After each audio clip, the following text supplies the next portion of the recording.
Okay, this video is carving a spindle for the bow drill primitive fire method. Let me show you my spindle and the tool I'll be using for carving. It's my spindle made out of hemlock. It's a little longer than my hand. The sheath knife I'm going to be using is a Condor bush lorer. I do have a lanyard on this. I like using the lanyard to secure the knife to me. I'll show you that process too. Okay, let me show you how I use the lanyard.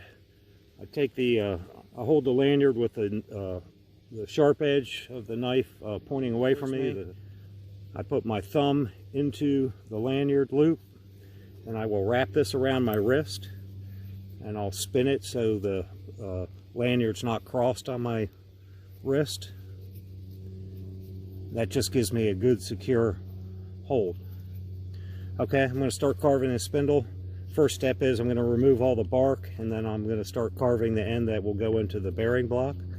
So let me get things started for you. I'm going to remove all the bark first and then I'll start carving that piece. I'll show you as I progress. Okay, I've done some carving. All the bark is removed.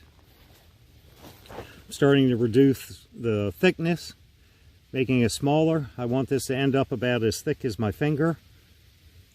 So I need to do a little more carving. I also carry a folding saw out here, so if there's a knot sticking up that's just too much carving for the knife, I'll take my folding saw and cut that. As I'm carving, I'm also constantly looking down the spindle and turning it and making sure it's straight and making cuts to straighten it as I go, because it'll have little bows in it and you just need to shave those down in the area that is not straight. You eventually want to end up with a spindle as straight as you can get it. So I'm going to do a little more carving here. When I carve, I'm always carving away from myself. I'll carve part of it and then I'll just turn it over and carve the other part. Get this carved down a little more and then I'm going to start tapering one end into a point that will be going into my bearing block.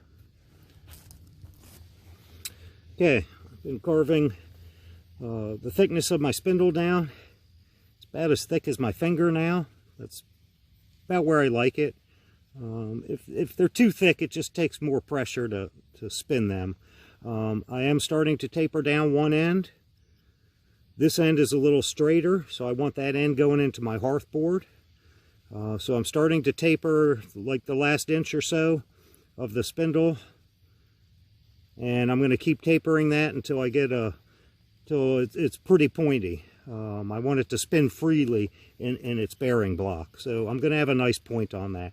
So let me continue to finish that end and I'll show you. Okay, I have the one end finished for the bearing block. Let me show you the spindle.